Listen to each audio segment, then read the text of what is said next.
അരുണിമ പിന്നെയൊന്നും പറഞ്ഞില്ല. പെട്ടെന്ന് തന്നെ ഡോർ തുറന്ന് കടന്നുപോയി. ചേച്ചി എന്താ മോശമായിട്ടാണ് ആ പെണ്ണോട് അങ്ങനെ പറഞ്ഞത്? അത് അറിയുന്നത് കൊണ്ട് വന്നതല്ലേ?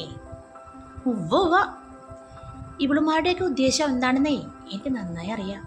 എൻ്റെ പൊന്നു ദീപു, നീ ഇവളുമാരുടെയൊക്കെ കഴിച്ചെന്ന് പെടല്ലേ, മഞ്ജുള പറഞ്ഞു. ഒരാളോട് എങ്ങനെയാണോ ചേച്ചി പെരുമാറാ? ഈ അമ്മയിലെ ആള് ഇങ്ങനെ പഠിക്കാൻ തരുള്ളൂ. എന്താ ഇവിടെ? ദീപുവിനോട് അധികം സംസാരിക്കരുതെന്ന് ഡോക്ടർ പ്രത്യേകം പറഞ്ഞതല്ലേ? ഒരു നഴ്സ് വന്ന് പറഞ്ഞപ്പോൾ ദീപു ബാക്കി വാക്കുകൾ വിഴുങ്ങി. അവർ സുഷമയെയും മഞ്ജുളയെയും ഒരു നോട്ടം നോക്കിപ്പോയി. ദീപു, നിന്റെ മനസ്സിൽ വല്ല ഉദ്ദേശം ഉണ്ടെങ്കിലേ അതങ്ങ് മായിച്ചേക്ക്. അമ്മയുടെ മോനാ പൂതിയും കൊണ്ട് വീട്ടിലേക്ക് വരാൻ നിൽക്കണ്ട. സുഷമ ദേഷ്യത്തിൽ മുറിയിൽ നിന്ന് ഇറങ്ങിപ്പോയി. അതിനിവിടെ എന്താണ് സംഭവിച്ചതെന്നോർത്ത് ദീപു മഞ്ജുളയെ നോക്കി. എന്താണ് ഇവരെങ്ങനെയൊക്കെ? ആ പെണ്ണ് വെറുതെ ഒന്ന് അന്വേഷിക്കാൻ വന്നപ്പോഴേക്കും പ്രേമമാണെന്ന പോലെയാണ് ഇരുവരുടെയും പെരുമാറ്റം. ഇനി ശരിക്കും അങ്ങനെ ആണെങ്കിൽ ഇവരൊക്കെ എന്തായിരിക്കും ദൈവമേ? അല്ല, അരുണിമയ്ക്ക് നല്ല വിഷമായെന്ന് തോന്നുന്നു. അവളെ ആകെ കളിയാക്കിയല്ലേ വിട്ടത്. അങ്ങനെ കളിയാക്കിയാൽ ആർക്കും താങ്ങാൻ പറ്റിയെന്ന് വരില്ല. ദീപു വിഷമത്തോടെ കിടന്നു. വൃന്ദാവനത്തിൽ തിരികെ എത്തിയ അരുണിമ ഇരുന്ന് മൂങ്ങുന്നത് കണ്ടപ്പോൾ ചന്ദ്രേച്ചി കാര്യം ചോദിച്ചു. അരുണിമ കാര്യം പറയുകയും ചെയ്തു. ആഹാ, തള്ളേമൂളും കൊള്ളാലോ. എടി പെണ്ണെ, നീ ആ ചക്കരെ തന്നെ പോയി കെട്ടടി. എന്നിട്ട് ആ തള്ളയുടെ മോളുടെ മുന്നൂടെ ഞെളിഞ്ഞു നടക്കണം. ഒന്നും മിണ്ടാതിരിക്കേച്ചി. എന്തൊക്കെ വിട്ടിത്തരായി വിളമ്പോ നോക്ക്. വെറുതെ ഒന്ന് കാണാൻ പോയതിന് ഇങ്ങനെ. അപ്പോൾ എന്തെങ്കിലും ഉണ്ടെങ്കിലോ? അല്ലെങ്കിൽ ഈ കാല് കണ്ട എല്ലാവരും കളിയാക്കാനാ പഠിച്ചിട്ടുള്ളത്. വാശിക്ക് ആ ചെക്കനെ പ്രേമിച്ച് കെട്ടുന്നീ അരുണിമേ. എൻ്റെ ചേച്ചിയെ, പ്രേമം വാശി തീർക്കാനുള്ളതാണോ? ഓ, രണ്ടും നീ തന്നെ പറയും. വാശി മാത്രമല്ലല്ലോ, നിനക്ക് ആ ചെക്കന് ഇഷ്ടമുണ്ടല്ലോ. എടി നോക്ക്, ആ വരുന്നത് ഗിരിയല്ലേ? നീ പോയതെങ്ങിയറിഞ്ഞുള്ള വരവാണോ അത്? അരുണിമ ഒരു ഹാന്തലോടെ ഗേറ്റിന് പുറത്തേക്ക് നോക്കി.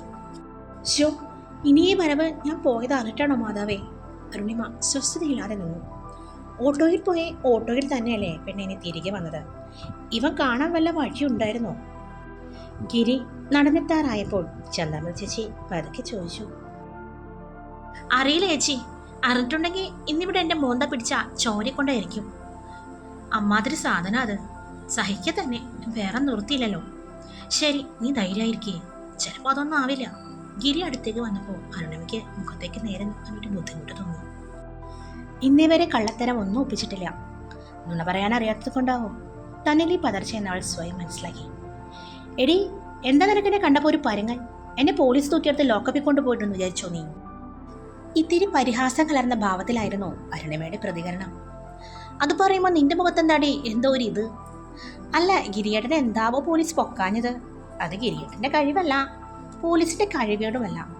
അടി കൊണ്ടയാളുടെ മനസ്സാക്ഷിയാകും. ഒന്നും അറിയാത്ത മട്ടിൽ ഊഹിച്ചു പറയുന്ന പോലെ അരുണിമ പറഞ്ഞു. ഗിരി വന്നത് എന്തിനാണെന്ന് അറിയാത്ത മട്ടിൽ നിൽക്കുകയും ചെയ്തു. ഓഹോ, ഊതിയതാണല്ലേ? ഗിരി കൈ ചുരുട്ടിക്കൊണ്ട് പറഞ്ഞു. ഗിരിയേട്ടൻ എന്താ വന്നത് പറയും, ബാക്കിയുള്ളവർക്കൂടെ പണിയുണ്ട്. അപ്പോഴും അവളുടെ ഉള്ളിൽ താൻ ദീപുവിനെ കാണാൻ പോയത് അറിഞ്ഞിട്ടുണ്ടാവില്ലേ എന്ന പ്രാർത്ഥന മാത്രമായിരുന്നു. ഞാനോ? നിന്റെ പൈസ വല്ലതുണ്ടെങ്കിൽ ഒരു 500 നോട്ടെടുത്തേ. അത് ശരി, ഈ അടുത്തല്ലേ ഗിരിയേട്ടൻ കാശ് വാങ്ങിക്കൊണ്ട് പോയത്? ഞാനെന്താ നോട്ടിട്ടിരിക്കുന്ന മെഷീൻ വല്ലതാണോ? ഏയ്, എൻ്റെ കാശൊന്നും ഇരിപ്പില്ല, ഒന്ന് പോയേ ഇവിടുന്ന്. പിന്തിരിഞ്ഞു നടന്നുകൊണ്ട് അരുണിമ പറഞ്ഞു. എൻ്റെ ഗിരി, നിനക്ക് ഈ കൊച്ചിനെ ഇത്രയിട്ട് കഷ്ടപ്പെടുത്തണോ? ഇനിയെങ്കിലും ഒന്ന് നന്നായിക്കൂടെ? ദേ നോക്കിയേ, നിങ്ങൾ നിങ്ങളുടെ കാര്യം നോക്കിയാൽ മതി. നിങ്ങളോട് ഞാൻ കാശ് ചോദിച്ചു. വെറുതെ എന്നെ ദേഷ്യം പിടിപ്പിക്കലേ.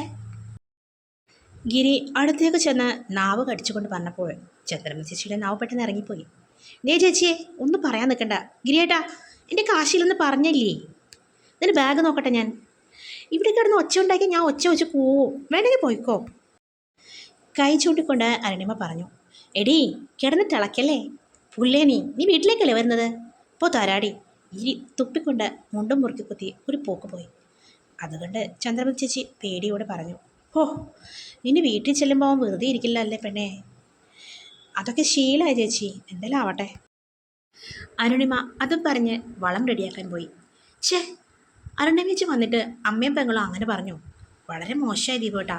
എന്നിട്ട് ഈ പറഞ്ഞ താരങ്ങൾ എവിടെ പോയി? ഓഹോ, അല്ല, ഇപ്പം കുഴപ്പമൊന്നുമില്ലല്ലോ ദീപേട്ടാ? ഇല്ലടാ, കുഴപ്പം മൊത്തം ഇപ്പം എൻ്റെ മനസ്സിനാ.